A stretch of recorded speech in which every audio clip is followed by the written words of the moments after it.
yakni strategi penurunan prevalensi stunting yang akan disampaikan oleh Ibu Dr. Eli Yudayani SPA. Waktu dan tempat selama 20 menit kami persilakan. Terima kasih Bapak Moderator. Assalamualaikum warahmatullahi wabarakatuh. Yang kami hormati Bapak Ketua DPRD, Bapak Sekretaris Daerah dan unsur perangkat daerah, Bapak Forkopimda, Bapak instansi dari instansi vertikal, Bapak Camat, Bapak Ladiri dan teristimewa, tentu dua narasumber kita yang ada di samping kami. Siang ini kita masuk ke sesi yang terakhir, Bapak.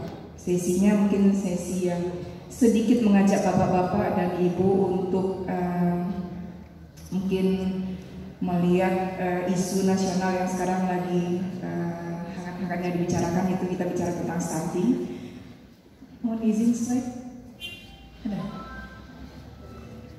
Jadi sebelum kita masuk pada materi ini, mungkin ada baiknya kita samakan persepsi dulu, Bapak Ibu sekalian. Oh ya, mungkin ini ada sedikit video yang bisa kita tonton. Kamboja dan Timor Leste yang memiliki angka stunting lebih tinggi dari Indonesia. Jika situasi ini dibiarkan, mereka bisa menjadi generasi yang hilang. Stunting adalah ketika balita lebih pendek dari standar tinggi badan seumurnya. Stunting disebabkan oleh kekurangan gizi dalam waktu yang lama pada 1000 hari pertama kehidupannya dari janin sampai anak berusia 2 tahun. Perkembangan otak dan fisik pada balita stunting menjadi terhambat. Mereka rentan terhadap penyakit. Akibatnya, anak stunting cenderung sulit berprestasi. Ketika dewasa, anak stunting mudah mengalami kegemukan sehingga berisiko terkena penyakit jantung, diabetes, dan penyakit tidak menular lainnya. Kelak usia produktifnya, anak stunting berpenghasilan 20% lebih rendah daripada mereka yang tumbuh optimal. Stunting dapat memberikan produk domestik bruto negara sebesar 3%. Bagi Indonesia, kerugian akibat stunting mencapai sekitar 300 triliun rupiah per tahun. Namun, masih ada harapan dan jalan keluar. Stunting bisa dicegah dengan memastikan kesehatan dan kecukupan gizi pada 1000 hari pertama kehidupan. Dimulai dari janin sampai anak berusia 2 tahun. Ini bisa dicapai bila ibu hamil makan makanan yang bergizi seimbang, terutama makanan bersumber protein hewani agar janin sehat dan bayi lahir selamat. Ibu memberi bayinya ASI saja selama 6 bulan pertama, lalu melanjutkan dengan memberi makanan berlapis ASI dengan jumlah, frekuensi, dan keberagaman yang cukup. Mereka juga harus tinggal di lingkungan yang bersih di mana setiap orang menggunakan jalan sehat. Agar kondisi ini terwujud, keluarga dan masyarakat perlu dukungan.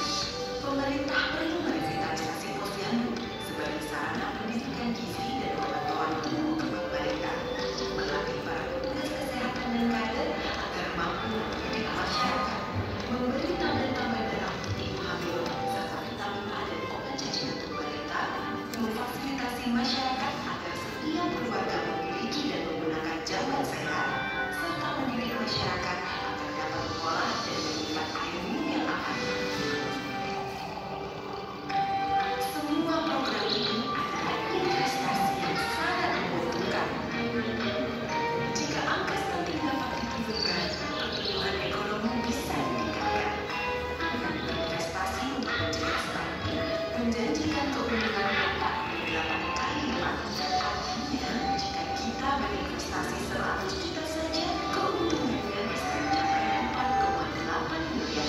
Jadi, tunggu apa lagi? Siapapun Anda, pemerintah pusat atau daerah, anggota DPR atau DPRD, orang tua, tokoh agama dan masyarakat, petugas kesehatan, pengusaha atau wartawan harus mulai berperan aktif dalam mencegah stunting. Ayo, pastikan anak-anak kita tumbuh tinggi dan berprestasi tinggi.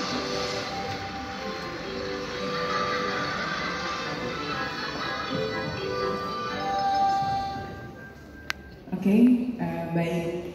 Sengaja tadi ini ditampilkan karena mungkin kita sudah mendengarkan dua pembicara terdahulu dengan materi yang cukup padat ya Bapak Ibunya. Jadi mungkin refreshing sedikit ternyata dalam video ini banyak yang bisa kita ambil ilmunya.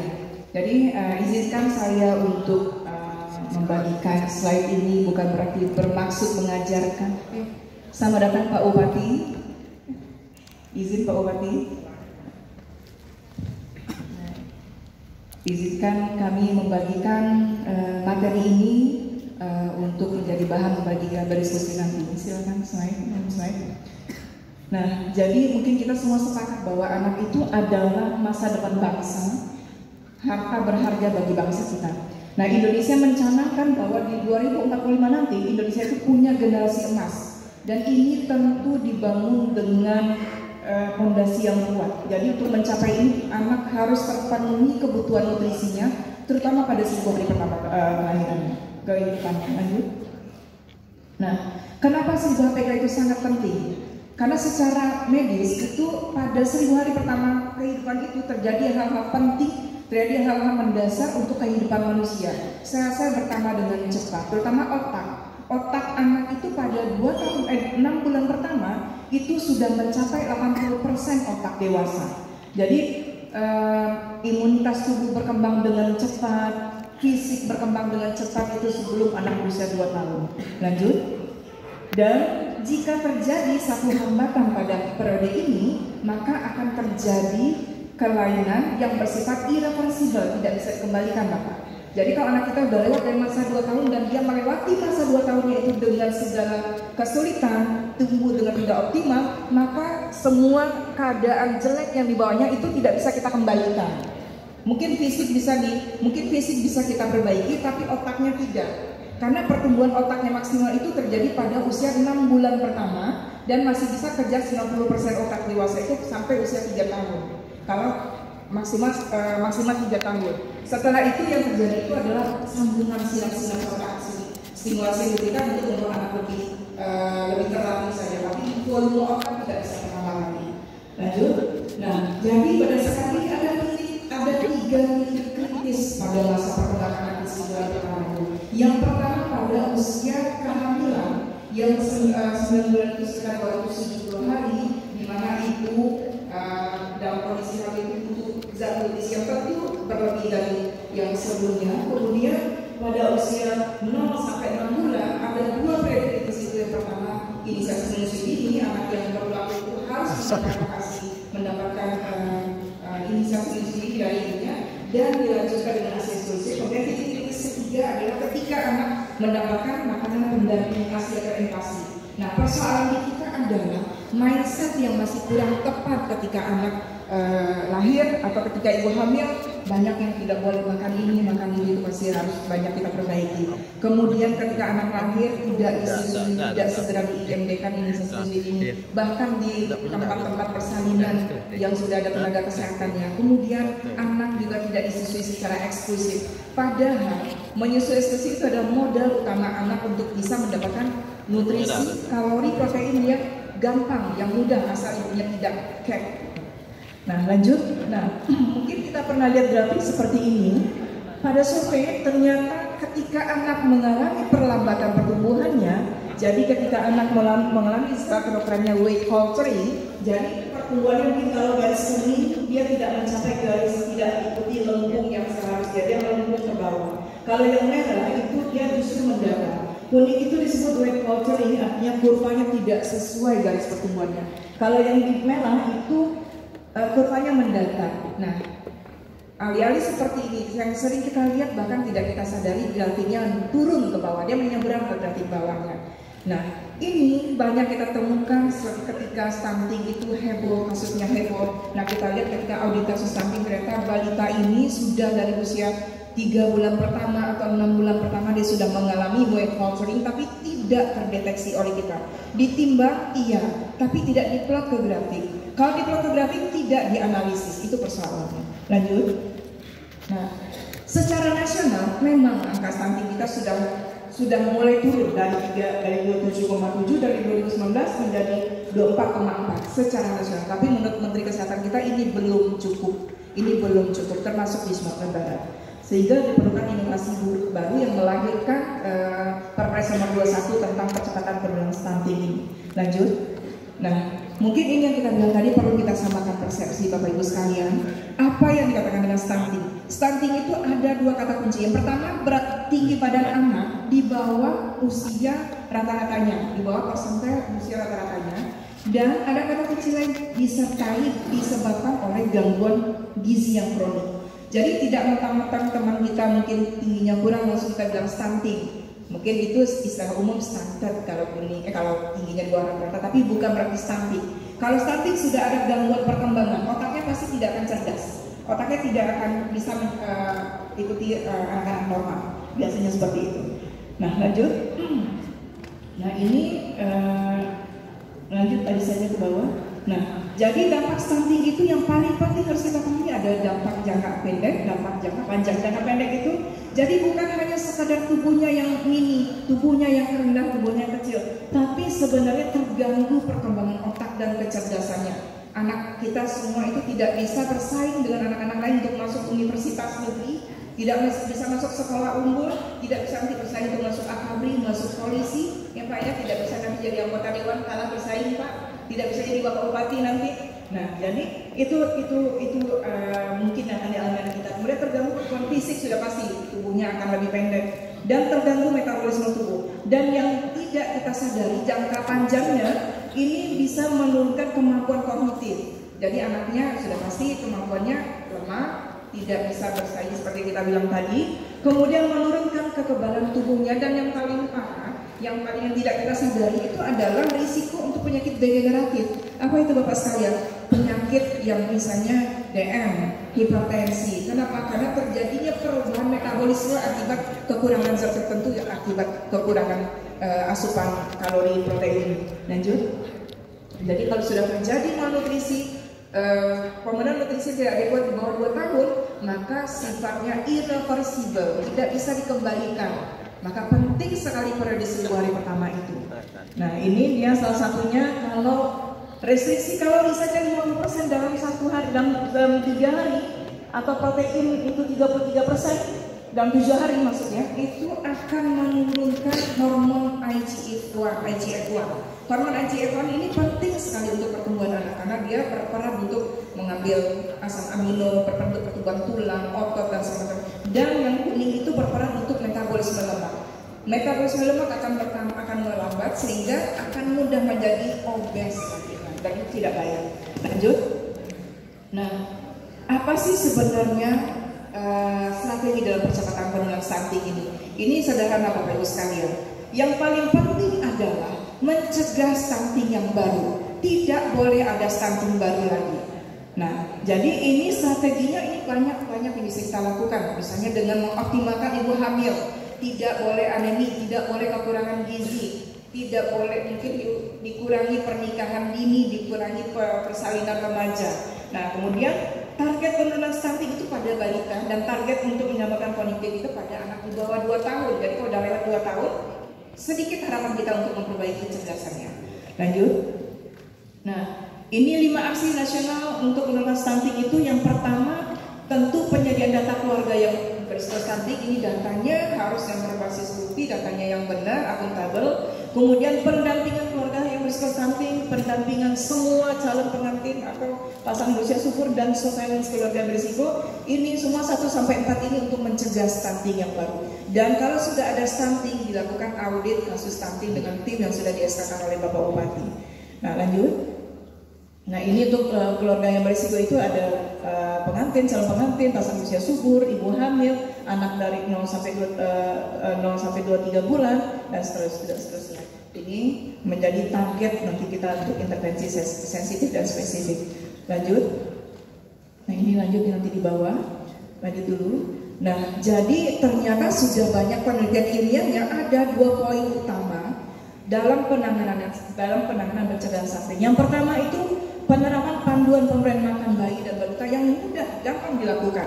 Ini sudah dilakukan oleh Prof. Damayanti Sarif, itu ahli gizi nasional yang benar-benar sudah sering melakukan penelitian. dan sudah dipublikasi. Jadi ternyata dalam penelitian beliau konsumsi telur 1 butir sehari selama 6 bulan berturut-turut pada balita kita itu akan mencegah prevalensi stunting itu hampir 50%-nya. Dengan kita berikan telur yang gampang didapat di kandang ayam, gampang didapat dibeli 1.500 misalnya, itu dengan berikan pada anak 1 butir sehari itu menurunkan prevalensi stunting sekitar 50% dan menurunkan prevalensi kurang gizi underweight, beratnya di bawah normal itu 70-an%, hampir 34-nya. Dan konsumsi lebih dari 1 jenis makanan yang sumber hewani itu akan berpotensi menurunkan risiko stunting itu sekitar lebih dari 70%-an. Kemudian, nah untuk strategi kedua ada pemantauan tumbuh kembang yang secara terus-menerus. Nah ini yang kadang-kadang harus kita ingatkan lagi, harus kita bangun lagi, yang harus mungkin kita revitalisasi. Penimbangan sering dilakukan, tapi tidak ada penilaian. Kadang-kadang tidak diplot ke grafik. Nah kadang-kadang maaf ketika kami melakukan pelatihan kader masih ada yang keliru dalam mengisi buku KMS.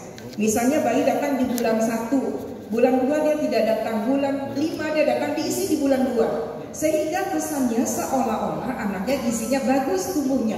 Padahal dia harus bulan ke-5 diisi ke grafik bulan kedua, kesannya relatif bagus. Nah itu kadang-kadang masih ada kekeliruan yang seperti itu. Ini harus dibantu oleh teman-teman bidan dan dokter puskesmas. Nah lanjut. Nah ini penyebab stunting itu secara umum hanya ada 2. Pertama, asupan yang tidak adekuat. Kenapa? Mungkin karena kemiskinan, ketidakmampuan mencapai akses untuk makanan yang sesuai, mungkin karena penelantaran anak, mungkin karena ketidaktahuan memang. Ketidaktahuan orang tua atau ibu. Kalau ketidaktahuan bisa kita bantu dengan penyuluhan. Mungkin harus digiatkan lagi penyuluhan dengan berbagai cara. Mungkin bisa melalui flyer, melalui pamflet, mungkin melalui kalau face to face mungkin tidak banyak yang bisa kita tidak lama bertahannya diingatan itu tidak lama. Mungkin bisa melalui flyer, bisa kita sampaikan melalui flyer seperti itu. Kemudian kondisi kedua, kebutuhan gizi yang meningkat. Kenapa? Anaknya mungkin sering sakit. Anaknya sering sakit, sering diare, sering batuk, sering alergi, dan atau bayi lahir beratnya kecil.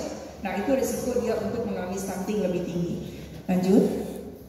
Nah ini beberapa kondisi yang bisa mendorong anak kita untuk menjadi stunting. Yang pertama, prematuritas. Maka prematuritas ini harus kita cegah. Karena prematuritas ini menyumbang 20% anak kita akan menjadi stunting. Nah ini harus dengan apa? Dengan ANC yang berkualitas. Ibu hamil harus mendapatkan ANC yang baik, harus mendapatkan PM makanan yang baik, tanda darah yang teratur seperti itu. Kemudian ini kasus alergi susu sapi. Ini kasus yang sering terjadi tapi sering tidak disadari. Misalnya anak Bapak Ibu sekalian dari usia 2 bulan sudah dikasih formula, muncul alergi, gejalanya bisa diare, bisa batuk tiap sebentar, batuk pilek. Nah itu akan menguras energinya untuk menyembuhkan sakitnya.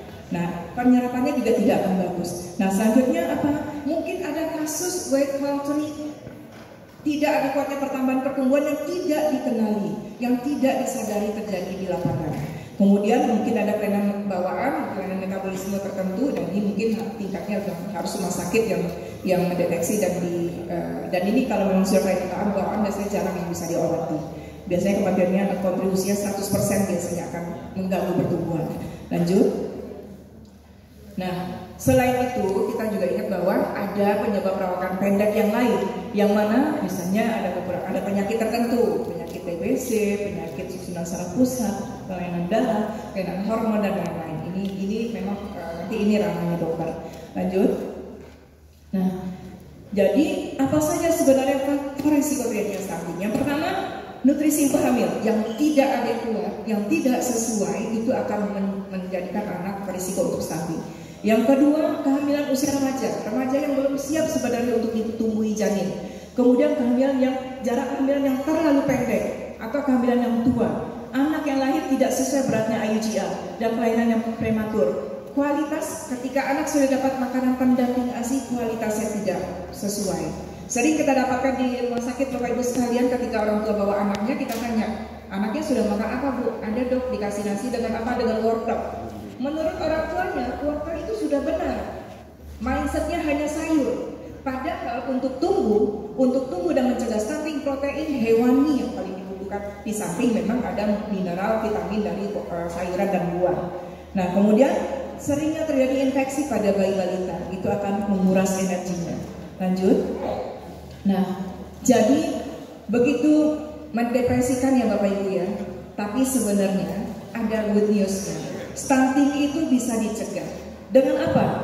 Satu, strateginya kita lakukan IMD kalau bayinya sudah lahir. Tadi waktu ibu hamil, penuhi nutrisi ibu hamil. Yang kedua, ketika bayinya lahir, segera setelah lahir, bidan sudah tahu, dokter sudah tahu, inisiasi menyusui dini. Anak ditaruh di perut ibunya, nanti dia akan seolah merangkak ke ibunya dan akan mencari sumber nutrisinya. Dia akan mengenal di mana dia harus dapat nutrisi, dapat gizinya. Kemudian itu dilakukan selama 1 jam. Waktunya 5 menit lagi. Oke.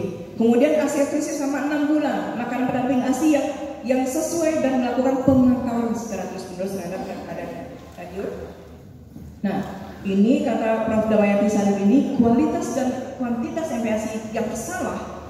Jadi yang salah mindset, yang tidak paham, yang salah memberikan makanan tadi, tidak berikan protein yang cukup, asam amino, itu akan membuat anak kita menjadi stunting. Lanjut.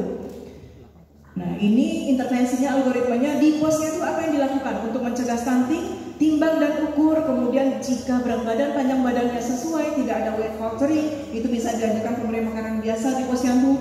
Kemudian jika kredit pertumbuhannya tidak adekuat, pergeseran pola tumbuhnya itu dilakukan, itu harus dinilai dan dirujuk ke puskesmas yang ada dokternya. Kemudian dilakukan intervensi mungkin dengan makanan tertentu oleh dokter biasanya sudah tahu. Kalau tidak naik baru dirujuk ke rumah sakit. Nah, jika anak yang sudah gizi buruk tidak selalu stunting.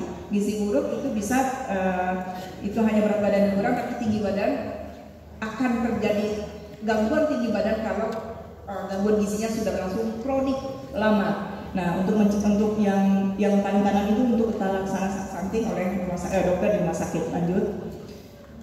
Lanjut. Nah, bagaimana dengan si Junjung? Nah, ternyata pemerintah kita, alhamdulillah ya Pak Bupati sudah memasukkan ini dalam KPD-nya. Lanjut, tolong lanjut slide. Nah, jadi misi ketiga pemerintah Kabupaten Si Junjung ini sudah memasukkan poin meningkatkan kualitas SDM yang di sana termasuk menurunkan angka stunting. Lanjut. Nah, jadi ini salah satu indikatornya menurunkan angka stunting dengan keterlibatan berbagai macam OPD dan OPD yang langsung terlibat dan penunjang nantinya. Lanjut. Nah, jadi ini kalau data dari EPPBGM kita itu Si Junjung 2022 itu hanya 17% ya.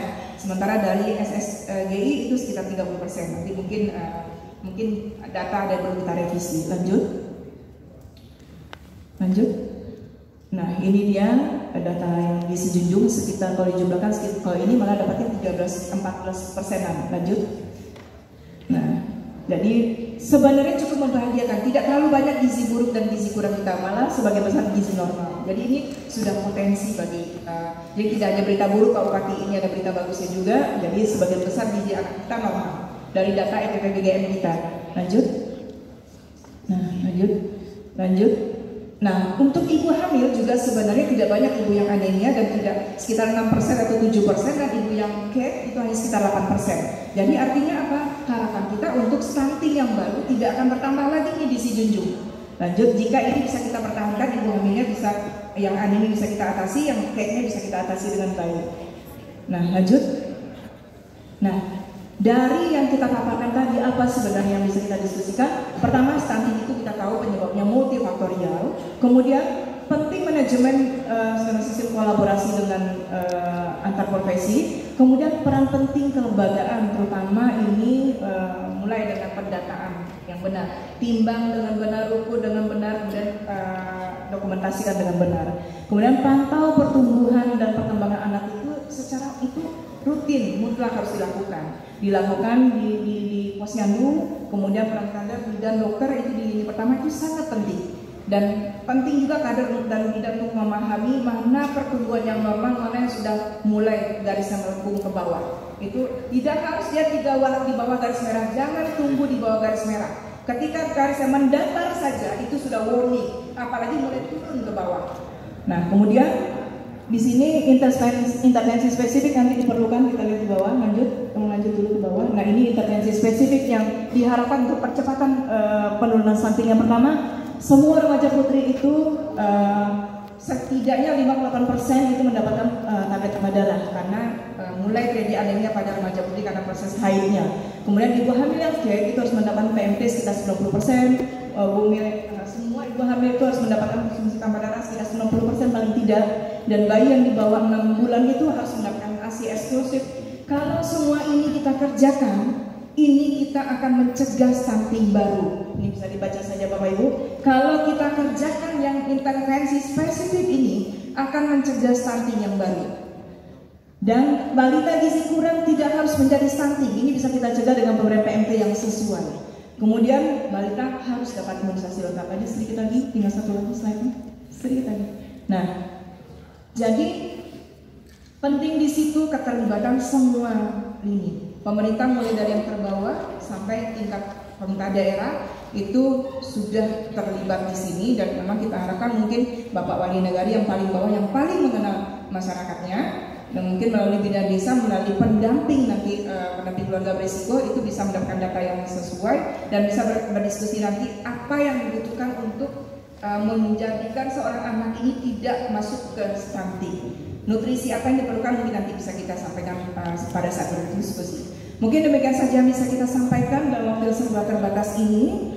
Tidak banyak yang bisa kami sampaikan, tapi yang jelas kita semua di sini saya yakin kita bekerja bersungguh-sungguh demi terwujudnya si Junjung yang maju dan jaya. Kemudian kita wujudkan hak anak untuk tumbuh dan berkembang dengan optimal. Mari kita cegah stunting. Kita berantas stunting yang ada, cegah stunting baru. Terima kasih. Assalamualaikum warahmatullahi wabarakatuh.